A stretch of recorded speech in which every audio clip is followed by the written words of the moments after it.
Hey everyone, this is your favorite radio host, your only radio host and favorite girl, of course, Corinne Lafont, broadcasting to you from the lovely island of Trinidad and Tobago in the Caribbean on Between the Lines.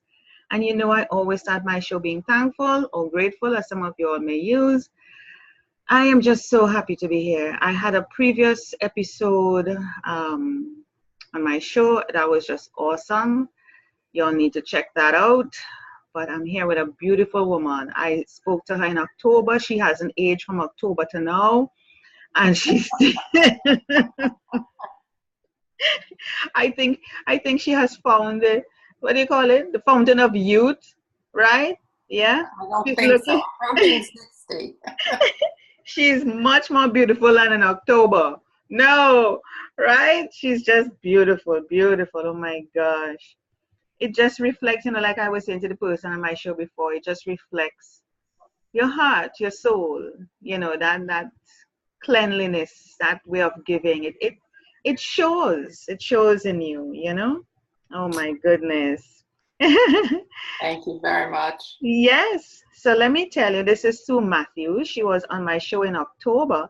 And as I said before, I keep saying these things, it might sound repetitive, but a lot of people come back on my show as repeat guests, sometimes 2 or 3 times. And especially if, they have something they want to share or talk about, or they have a new book, or they just love being around me. Isn't that awesome? We Yay. do. We do. Yeah. We just love to connect. And I love that. I love that. It tells me a lot about what I'm doing, and my growth, personally, and, with my show and my business. Yeah. So I thank Sue for that. And let me tell you a bit about her. Sue is the author of Paint Your Hair Blue. Her hair isn't blue right now, but probably one day we'll see it blue. A Sometimes it is. a celebration of life with hope for tomorrow in the face of pediatric cancer, which is a heartwarming tale of heroic courage and devastating blows that characterize her daughter Taylor's odyssey. It is an inspiring story of the power of love and determination, as well as a resource that provides support and specific advice for other parents or any caregivers at all confronting cancer, and for anyone going through a cancer diagnosis or caring for someone who is. By running the foundation and writing Paint Your Hair Blue, she continues to honor her daughter's legacy of helping children with cancer. Her daughter Taylor was diagnosed with cancer at age 11 and she lost her at age 16. However, she lived her life as her daughter to the utmost fullest. It's amazing what children can teach you and what children with a terminal illness can teach you if you allow them. Cancer was a sideline in her life. I like how Sue put it, was a sideline in her life. She refused to let cancer define her. She was not a cancer kid, but rather a kid with cancer. Taylor started her own foundation to raise funds for pediatric cancer research, which her mother Sue now runs. Welcome, Sue, to Between the Lines. Thank you for having me. Again, I think the last time I was crying on this show. Please don't make me cry again. No, I won't make you cry. Taylor would not want that. Taylor would not want that. I know. And I remembered when you were on the show the last time and I brought up your website, which we will do again later in the show. She looks so much like you. She's just so beautiful. And I remember, I will never forget, you said you always wondered, she just turned 25, I think it was in October. And see, I haven't forgotten. And you were like, I wonder what she would look like at 25. And I said, that's exactly how she looks now at 25, because she looks like 25 in the picture on your website. Yeah. She's 15 in that picture. Yeah, I know. But she looked like a 25. So, she's blessed to be in heaven wherever she is with the angels. So she has found the fountain of youth, because I don't think they age over there. I don't think they age. Whatever they want.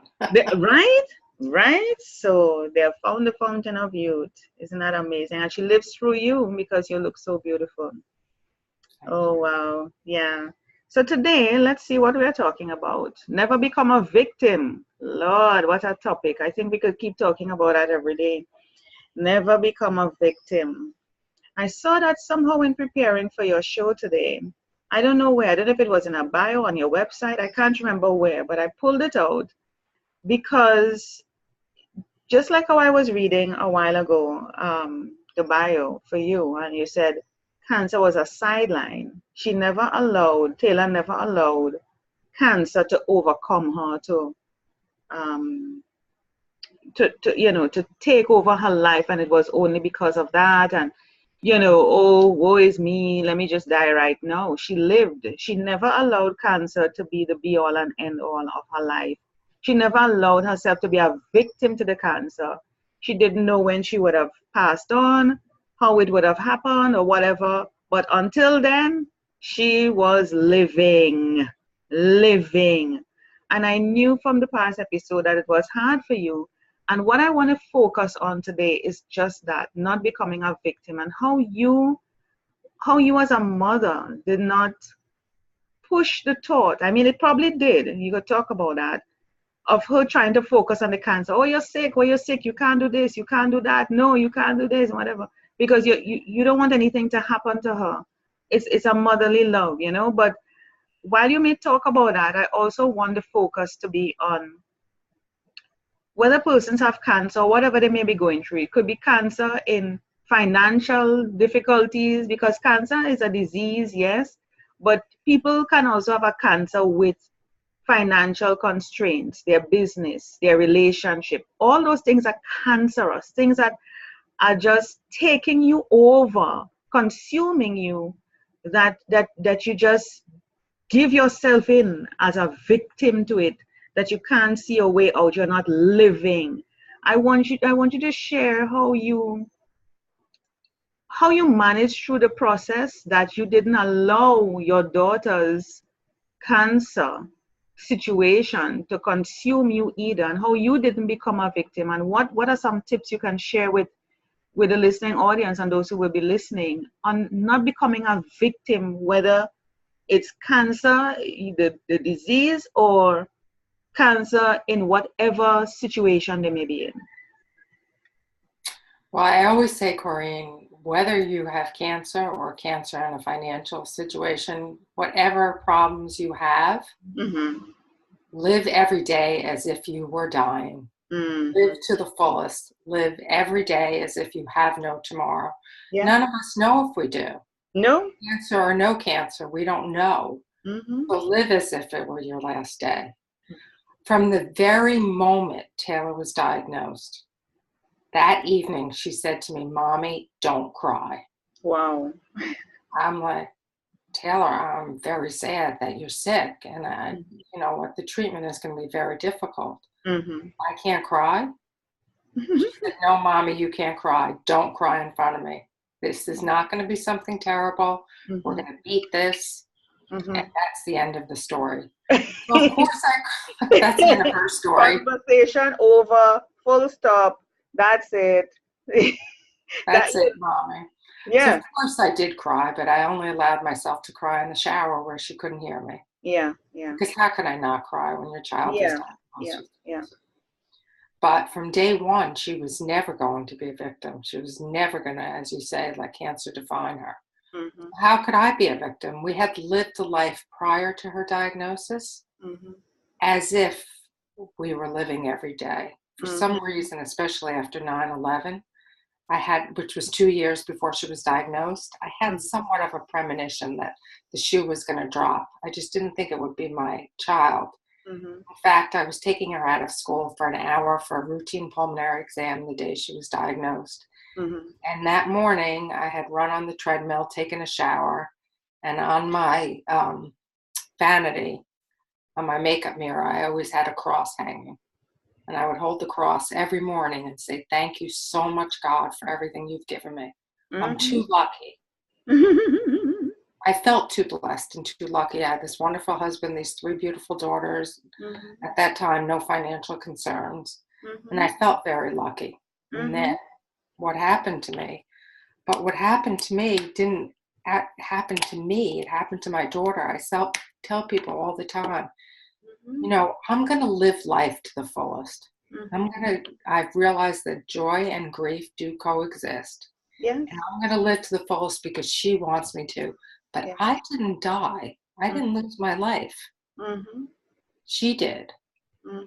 As a mother, of course, to a certain degree, I lost my life.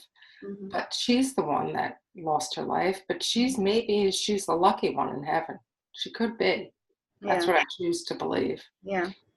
Yeah. But anytime there's any negativity, there was a lot of negativity with the doctors and the hospitals. And as you said before, as a mother, there's a lot of restrictions. You want your daughter to stay healthy. There were restrictions, and any really extreme safety conditions, like when she had no immune system, we did abide by. But we also realized to live life, and to live life as a kid, we had to break the rules. Yeah. Yeah. Yeah. Yeah. We had to make life. We snuck her out of the hospital. We did. I remember your stunt. I remember your stunt. That's only one of many. I remember your stunt. Yes. Because how could you leave a child in a hospital for 30 days with no fresh air? Oh, Jesus, no. So we took the IV pole and we went to get ice cream. We live in New York City.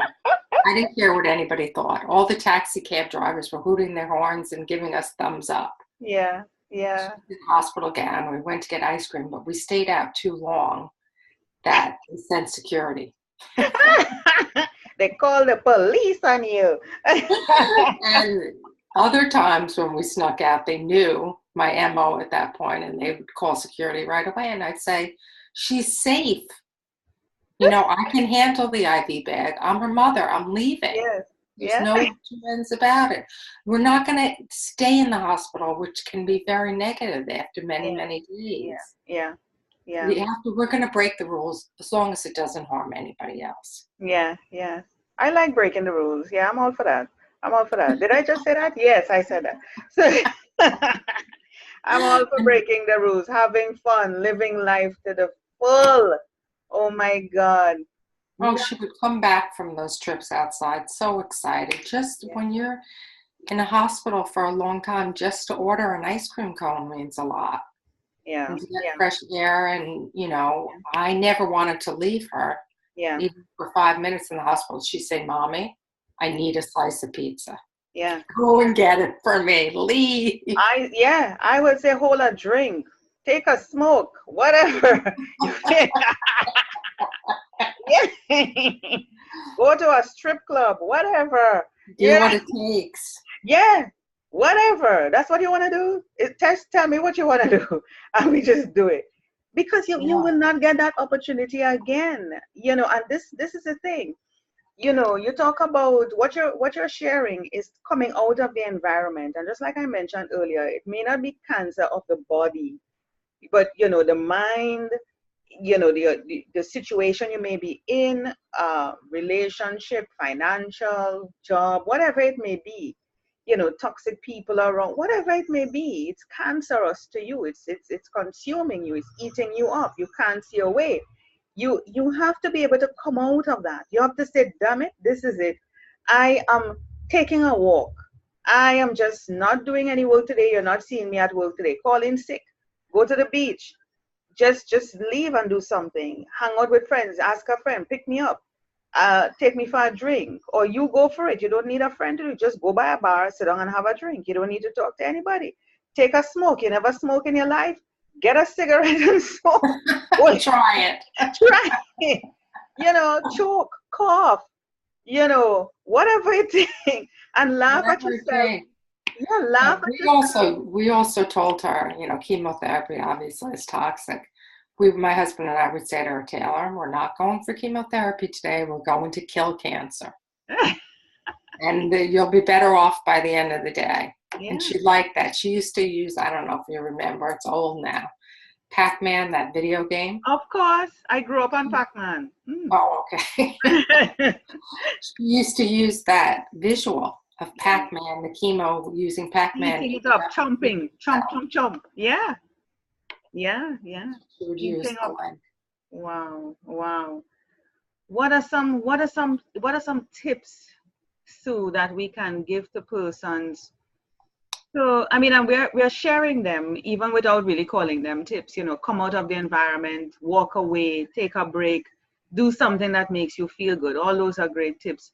But there are some persons that really I don't know, like they like being in a victim mode. You know, I've had conversations with people and it's like, oh, you know, my situation is worse than yours. You don't understand.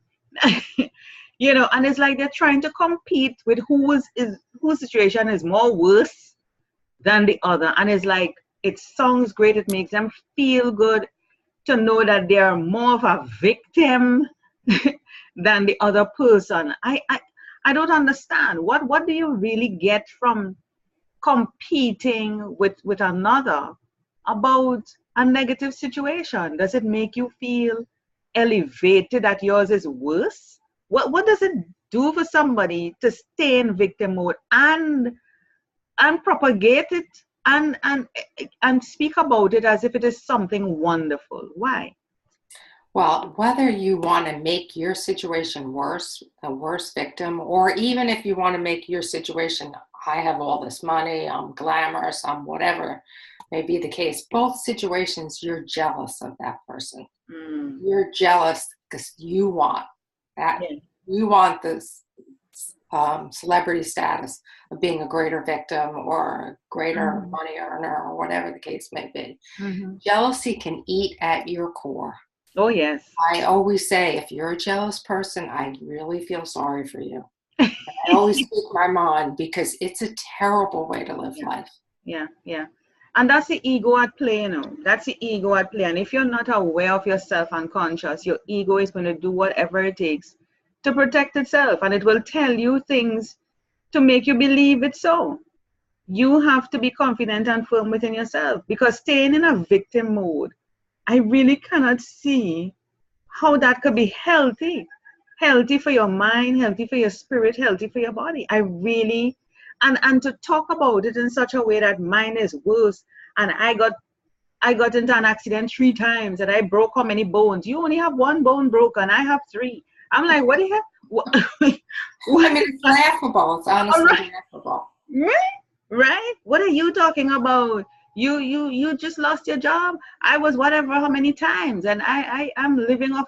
Well, what? You know what is that? It's pure toxic negativity. Like I say, put that negativity in a box and throw it down the river and the waterfall and never see it. Yeah. Because you can't live life in a negative, toxic victim way. It's going to eat you alive. No. And what do people get out of bragging that they broke 3 bones and you go 1? What is the point of that? Yeah, that's what I'm saying. What really is the benefit of that? If there's some way that, you know, bragging that your victim mode, the situation that you're in makes you money, you get richer from that. Well, yeah, that's the way to go. But and even so, I think even if you're making more money from it, it's not going to help you. Because we don't need money. We need health and love. That's all. Yes. You know, if you think you get more friends, it's more fake friends. If you think it's going to, I don't know, you attract more attention. I think they do it for the attention, honestly. They do it for the attention that people can hear their issues and for people to feel more empathetic, more sorry, more pity for them, and give them more of their time and attention. But nowadays, so people don't really have the time to be listening to people's issues. Everybody have their own challenges. And after a while, they might listen to you initially, but it becomes sickening. Nobody wants to take on that type of heaviness and negativity on themselves as well. You're out, you're having a good time, and all you're talking about is negative. Come on. No, it's absolutely true. I mean, negativity does you absolutely no good. None at all. Those people, yeah, they're looking for attention. That's what they're looking That is what it is, attention seeking. And it comes back to the ego again. Your ego, which is your false self, you're feeding that side of yourself, because we're made up of, like, you know, dark and light. Each one of us carries that. And you're feeding that part of you. You need to stop feeding that. Oh my goodness. And you have to be very careful who you're friends with. Oh, I learned that at a later age. We only need less than 5 people on one hand. Please say that. Please say that again. Less than 5. Less than the 5 fingers. 5 good friends. Yeah. And true and honest friends, and also friends that you can speak to. Mm-hmm. Mm-hmm. If you're upset with them, you can tell them if you're upset. Yeah. If I did something, I think I did something wrong, I will never go to bed that night before I've spoken to that person and apologized. And many times they say, oh, you didn't offend me, Sue. But in my mind, I somehow did. I have to clear. You have to cleanse. Yeah. You have to cleanse. If you feel so, it doesn't matter if they receive it like that. It's what you feel. And if you feel that within yourself that you have hurt or offended or whatever, you need to cleanse yourself. Don't feel, oh, Corinne didn't take it that way. No, you felt that way. You need to say, listen, I said something, and when I think about it, I think it came across bad, or it may have come across badly, and I just want to clear the air, Right.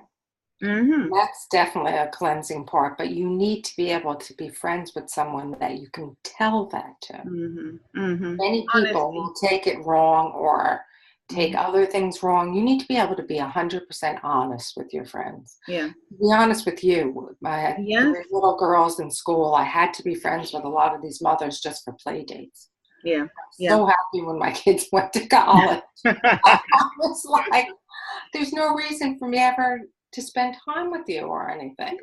You had to do it those situations, and everybody knew they were friends with you because of the But kids. that calls for vulnerability, so that's what you're talking about, is understanding who you are and being vulnerable, being honest with yourself, being able to expose you to someone else and say, I was wrong, to admit, to take responsibility, to be accountable. It takes a certain level of attitude and awareness and consciousness to be able to be comfortable to say that. Some people will never do that because it attacks their pride, it attacks them, and it comes back again to their ego. Somebody who doesn't really have or feeds the ego will be able to say that. They will be able to come forward and be vulnerable. That's why I have to live my life. That's why I've taught my children to be 100% honest. If you don't do it, the person you offended doesn't get the apology. But B, it's toxic to me. Am I going to lay in bed at night and think, oh my God, I did that? Yeah. That's awful. I'm not going to bed in a fight with anyone, whether it's my husband, a friend, my kids. Generally, we don't fight. Yeah. I'm lucky about that. Yeah. But you can't, even when you rest your head at night, you should say your prayers and thank God be thankful for what you have, be grateful, and not have any worries on your mind. Of course, you're going to have worries if you have scams or things like that, but not any personal worries with other people. Never become a victim. And I think that is one of the keys to not becoming a victim. Not feeding your ego, not feeding your ego, and allowing yourself to be vulnerable. When you allow yourself to be vulnerable, to feel what you feel, to accept those feelings and not try to resist, cover or hide, then you're not allowing yourself to be a victim. You recognize these feelings. For you, even though your daughter told you, don't be sad, don't cry, whatever, you had to find your ways of dealing with, you had to let it out.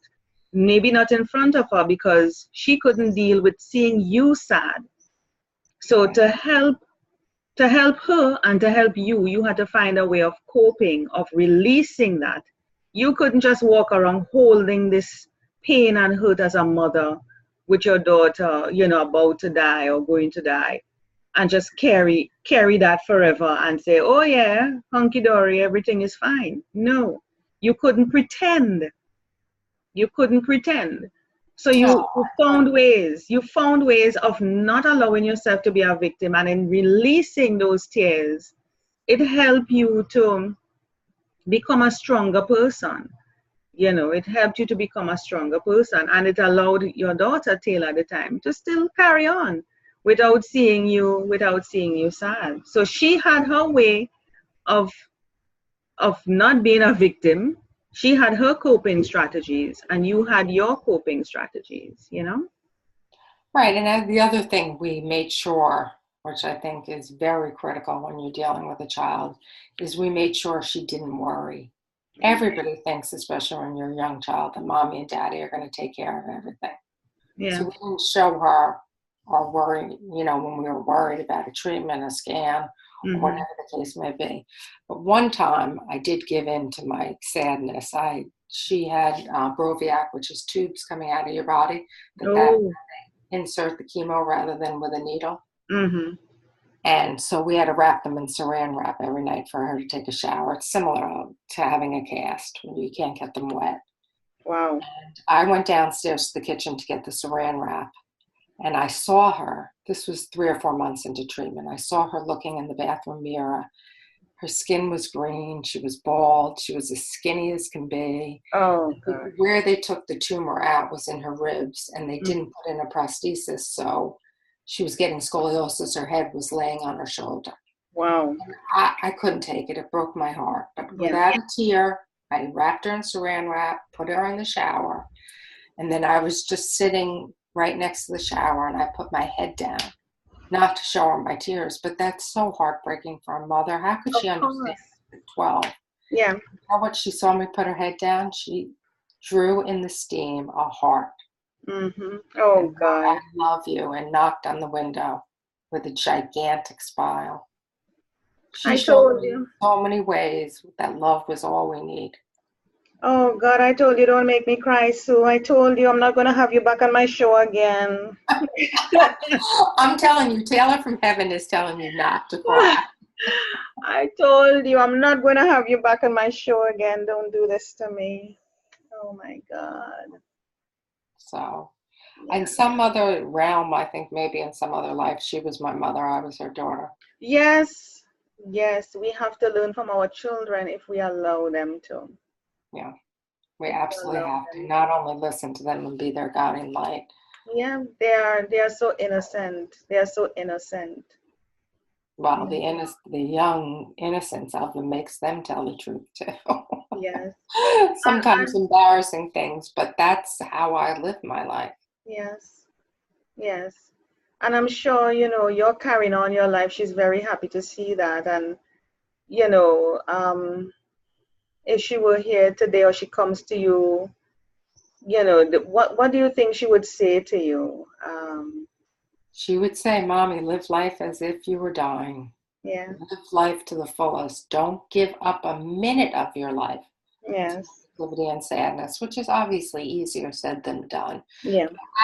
Having coping mechanisms, whether it be meditation when I'm very sad, things of that nature. When I was writing the book and I was writing the sad parts, people always ask me, was it so difficult to write the book? When I was writing the sad parts, I could almost feel her pinching my arm. Mommy, stop it. I mean, I was so connected to her. Yeah. And when I was writing the happy parts of the book, when we did fabulous things, like getting out of the hospital, I could hear her giggling with me. Yeah. I'm so very connected to her. And that's important for me to live a positive life, to feel so connected to her. Yes. Feel like she's standing right by me. How is your husband and your other children dealing with that? In terms of what we're talking about, not being a victim. Well, my husband is not a victim, and he only chooses to remember the happy times. And he had a very special relationship with Taylor always, but particularly when they were sick, because she lived years beyond her prognosis, because he researched day and night. He went to work during the day, made a pot of coffee at night, and researched different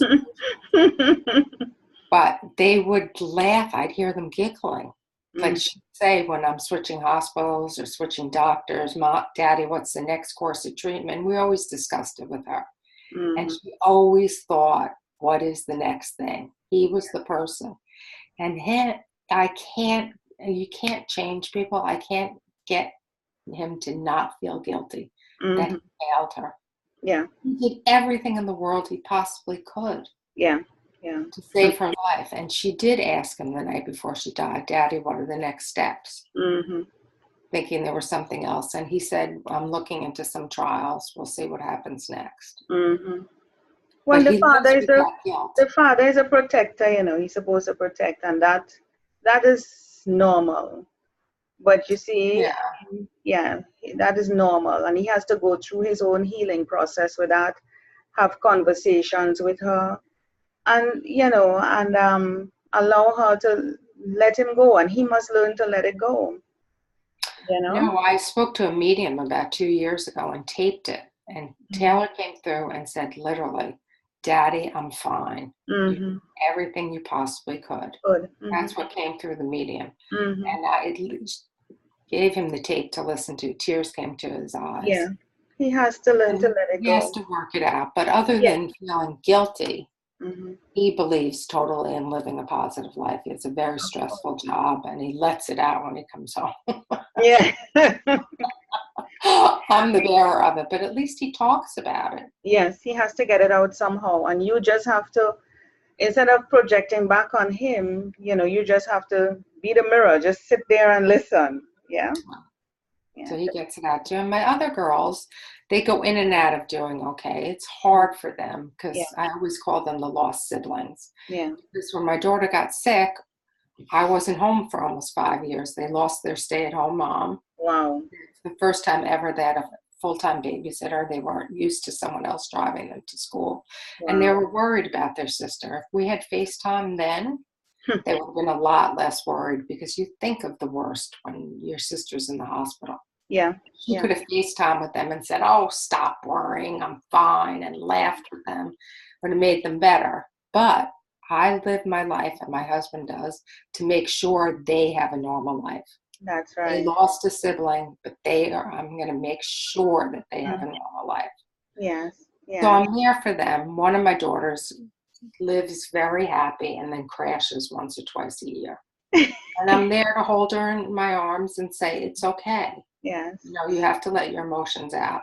My other daughter kind of grieves on a steady basis. Mm-hmm. But they've both decided, my older daughter actually was very quiet. I wouldn't say introverted, but very quiet. Mm-hmm.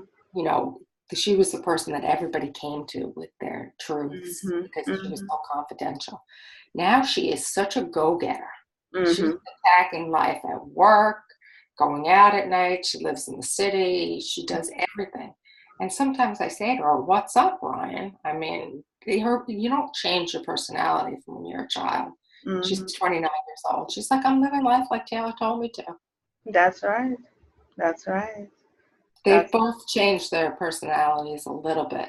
Yeah. The circumstances changes you. You see, it's a whole mindset, and you realize what's in front of you. And it makes no sense holding on to a particular way of thinking because it's not going to serve you in going forward. So you have to, and you see, this is why the introspection, the evaluation, the talking to yourself in a mirror is very, very important. And when I say talking to yourself in a mirror, you may not literally have a mirror in front of you, but you talk to yourself, have that conversation, and recognize and accept the feelings that you're having. I'm looking at you and I'm seeing blue streaming through your hair. I don't know if there's something blue behind you. You know what this is? This is my tiny little office in New York City. It's literally the size of a phone booth. Of course, the book is named Paint Your Hair Blue because Taylor's favorite color was blue. Blue, yes. She lost her hair.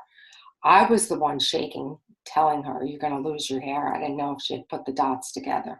And she's like, so let's have fun with it. Let me cut it in layers. Let me spike it blonde. Let me do whatever I want with it. In retrospect, we should have painted her hair blue. Yeah. But anyway, when we moved from a house to an apartment, this wallpaper is her wallpaper in her room. Nice. Such a small space that I had the wallpaper. I had extra wallpaper, and I have a big sign that says, she said, I am and will always be a mother of 3 girls, and together we will always be a family of 5. No person or force in nature can ever take that away. That's what I'm facing right now in my office. Very good. A big poster that says that. And we are a family of 5. No one can ever take that away. No, but that's a fact. That's what it is. Nobody could take that. And the blue is just coming through behind you, through your hair. Isn't that awesome? That's awesome. I love my wallpaper. I do. I think the last time I spoke about it, I've been looking at it, even though I'm listening to you. I love it. I just love the pattern. It's nice. Well, you know what? In a tiny, tiny room, I feel like she's embracing me. Of course. I She's with feel you her all the presence. time. She's with you all the time. It's your daughter. She's with you all the time. And anytime you feel scared or you feel you're going into victim mode, you're falling into that, you just talk with her and say, hey, I'm feeling this. Be vulnerable. The key to getting out of victim mode is being vulnerable, accepting the feelings, dealing with it, not running from it, and saying yes. That's exactly it. Dealing with it, Mhm. not running from it. Yeah. You have to deal with life and Yeah. be an honest person. Yeah. People have told me about the book. They can't believe the raw honesty in it. I'm Mm. like, really? That's kind of the way I talk, and maybe I guess the way I write. I didn't think I was being so honest. I was honest, but I was just telling the true story. That's right. That's right. You're just letting everything out. As you mentioned the book, let me try and hop across to your website here. I'm trying to grab a page. Hold on. Let me see if I can grab a page here. There we go. Remind me again. It's paintyourhairblue.com. .com. It came up from the time I started to type it. Yay, I just love it. Let me see here now. Where is the share? There we go. There we go. And you'll see in that picture, that's myself and my sister, who looks Yes. nothing like me and who's 10 years old, younger than me. But we don't like it that we don't look alike. What? That was a love story in and of itself, writing this book with her. Because I wrote, and then she reminded me of situations that I didn't remember. You block certain things. She was able to add that. And she edited my work. And we did it. She lives in Charlotte, North Carolina. We did it all by talking on the phone every day and, sharing documents back and forth. And she was my life force. Whenever I would get sad writing the book, she was there. She was Taylor's life force too. Oh, yeah. God sends you angels, He sends you the right people in your life. He has a team working with you, and he has a best friend. I was telling a friend of mine about Lord of the Rings. I don't know if you ever saw that movie with the trilogy, Lord of the Rings. You should check it. It's really, really nice. It's a trilogy, a very good love story, it's a lot. I think each movie is like about 3 hours. It's really, really a very good trilogy to watch. But God sends you a team, and he sends you a best friend to walk with you every step of the way. So your sister was your best friend, and you have a team, and he has a team of 5, and he has a team of angels protecting you. People who are going to be around to lay the path straight. They know you're coming in this particular way, and they're going to prepare the path for you. Yeah, and they're still doing it too. Even though Taylor has passed on, that journey is still continuing. It hasn't stopped, because you have your journey to continue. So your team is still there, and your best friend is still there. Yeah. Oh, she is. And you know what? I have a sister who's older than me who I don't speak with. And the reason why I don't speak with is she's always been a troublemaker. Yeah. And she lived 20 minutes away from me and has Oh, 3. my. Mm-hmm. One of them, my 3 daughters and her 3 daughters were born every year for 6 years. My mother was very fortunate to have all these granddaughters. And in 5 years, if she came to see us maybe 5 times, that would be a lot. There's a lot more to the story, but the bottom line is no one could give me $1 billion to have a relationship with her again, because she's toxic. Yeah. And I don't want that. No. I know she's my sister. I wish she refuses to let me talk to her children. I wish I could talk to her children. No. You're not obligated to. We have to recognize, and I was saying this the other day, if you have a friend or a neighbor or somebody at work who's toxic, you would do what it takes to get rid of or avoid or whatever. Why it is that we don't do the same with our family? The same yardstick applies. You can cut them off clean as ever. It's the same way. That's what, clean as ever. I'll never speak to her again. Yeah, and that's fine. I am so grateful that I have this sister. Yeah. When I wrote the book. One is all I need. Hold on. You don't need more than one. You're good. You don't. A lot of people don't have anybody in their family. Nah, you only need one. Let me tell you, it doesn't even have to be somebody in your biological blood related family. It could be somebody on the outside who's more family than your blood relations. So God will send you the right persons. God will send you the right person. So persons, I want you to, people listening, get a copy of this book. You know, it's about love, basically. It's all about love and Between not being a myself and my victim. daughter and myself and my sister. Yeah, not being a victim. And if persons want to reach you, how can they do that? Remind me again. Go contact us, yes. Yeah, you can contact me there. And on the foundation page, you can contact me as well. Yes. So it's pretty You easy. got it right, Corrine, in a second. What was that? You got the contact page correct in a second. Yes, and I'm familiar with the website. Remember? Because you are love yourself. Thank you. Thank you. I painted my hair pink for the Christmas. I had a hot pink.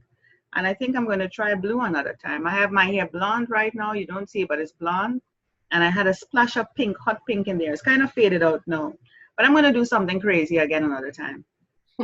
So, just well, saying. sometimes I wear blue hair extensions.